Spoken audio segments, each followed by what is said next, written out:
ಮುಗಿಲೆತ್ತರದ ಹಸಿರು ತಾಣ ಹೊಂದಿರುವ ರಾಜ್ಯದ ಗಡಿ ಜಿಲ್ಲೆ ಚಾಮರಾಜನಗರದ ಮಲೆ ಮಹದೇಶ್ವರ ವನ್ಯಜೀವಿ ಧಾಮ ಪ್ರಾಣಿ ಪಕ್ಷಿಗಳ ತಾಣವಾಗಿ ಹೊರಹೊಮ್ಮಿದೆ. ಸುಮಾರು 250ಕ್ಕೂ ಹೆಚ್ಚು ಪ್ರಭೇದದ ಪಕ್ಷಿಗಳು ಇಲ್ಲಿ ನೆಲೆಗೊಂಡಿದ್ದು, ವಿಶೇಷವಾಗಿ ಅಳಿವಿನಂಚಿನಲ್ಲಿರುವ ಪಕ್ಷಿಗಳು, ವಿದೇಶದಿಂದ ವಲಸೆ ಬಂದ ಪಕ್ಷಿಗಳ ಗಣತಿ ಕಾರ್ಯ ಪೂರ್ಣಗೊಂಡಿದೆ. ಪಕ್ಷಿಗಳ ಗಣತಿ ಕಾರ್ಯಕ್ಕೆ ರಾಜ್ಯದ ವಿವಿಧ ಜಿಲ್ಲೆಗಳು ಸೇರಿದಂತೆ ಅಂತಾರಾಜ್ಯದ 500ಕ್ಕೂ ಹೆಚ್ಚು ಸ್ವಯಂ ಸೇವಕರು ಹೆಸರು ನೋಂದಾಯಿಸಿಕೊಂಡಿದ್ದು ವಿಶೇಷ. ಇದನ್ನು ಪರಿಷ್ಕರಿಸಿದ ಮಲೆ ಮಹದೇಶ್ವರ ವನ್ಯಜೀವಿ ಧಾಮದ ಅಧಿಕಾರಿಗಳು 120 ಪರಿಣತ ಸ್ವಯಂ ಸೇವಕರನ್ನು ಆಯ್ಕೆ ಮಾಡಿಕೊಂಡು ವಿವಿಧ ವಲಯಗಳಲ್ಲಿ ತಂಡಗಳನ್ನು ರಚಿಸಿ 2 ದಿನಗಳ ಕಾಲ ಪಕ್ಷಿಗಳ ಗಣತಿ ಕಾರ್ಯ ನಡೆಸಿದೆ. ಈ ಪಕ್ಷಿ ಗಣತಿಯಲ್ಲಿ ಹೊಸ ಮತ್ತು ಹಳೆಯ ಪ್ರಭೇದದ ಪಕ್ಷಿಗಳು ಸೇರಿದಂತೆ ಅವನತಿಯ ಅಂಚಿನಲ್ಲಿರುವ ವಿವಿಧ ಪಕ್ಷಿಗಳು ಕಂಡಿದ್ದಲ್ಲದೆ, ವಿದೇಶದಿಂದ ವಲಸೆ ಬಂದ ಪಕ್ಷಿಗಳು ಸ್ವಯಂ ಸೇವಕರ ಗಮನ ಸೆಳೆದು ಅವರ ಕ್ಯಾಮೆರಾ ಕಣ್ಣಿನಲ್ಲಿ ಸೆರೆಯಾಗಿದೆ.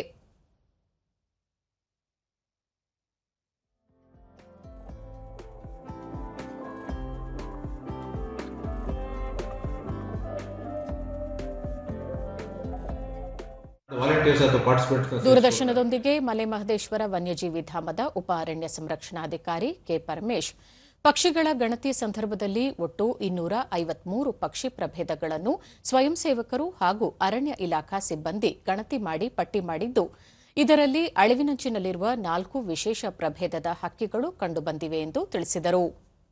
3 ರಿಂದ 4 ಕಿಲೋಮೀಟರ್ ದೂರ ಇರ್ತದೆ. ಅದರಲ್ಲಿ ಕಲೆಕ್ಟ್ ಮಾಡಿ ಅದು ಎಲ್ಲ ಡಿವಿಷನ್ನಲ್ಲಿ ಎಲ್ಲ ರೇಂಜ್ಗಳಿಗೆ, ಎಲ್ಲ ಸೆಕ್ಷನ್ಗಳಿಗೆ ಮತ್ತು ಬೀಟ್ಗಳಿಗೆ ಕವರ್ ಆಗೋ ರೀತಿಯಲ್ಲಿ, ಮತ್ತು ಎಲ್ಲ ಟೆರೇನ್ಗೆ, ಅದು ನೀರಿರ್ಬೋದು, ಮತ್ತು ಒಂದು ಡ್ರೈ ಲ್ಯಾಂಡ್ ಇರ್ಬೋದು, ಈ ರೀತಿ ಎಲ್ಲ ಟೆರೇನ್ಗಳನ್ನ ನಾವು ಇದು ಮಾಡಿ 3 ರಿಂದ 4 ದಿನಗಳನ್ನ ಒಂದೊಂದು ಟ್ರ್ಯಾಕಲ್ಲಿ ಬಿಟ್ಟು ಒಟ್ಟು 120 ಜನಗಳನ್ನ ಕಳಿಸ್ಕೊಡ್ತೇವೆ.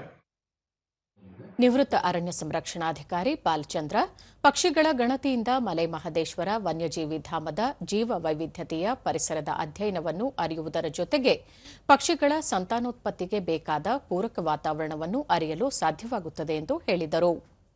ಯಾರಿಗೆ ಬೇಕಾದ್ರೂ ಏನು ಬೇಕಾದ್ರೂ ನೋಡುವಂಥ ಒಂದು ಸಂದರ್ಭ ಆಗಿರ್ತದೆ. ಇದು ಮೊಟ್ಟ ಮೊದಲನೇ ಬಾರಿಗೆ ಮಾಡಿರ್ತಕ್ಕಂಥ ಶ್ರೀ ಸಂತೋಷ್ ಕುಮಾರ್ ಮತ್ತು ಅವರ ತಂಡದವರಿಗೆ ನಾನು ಧನ್ಯವಾದವನ್ನು ಸಲ್ಲಿಸಲಿಕ್ಕೆ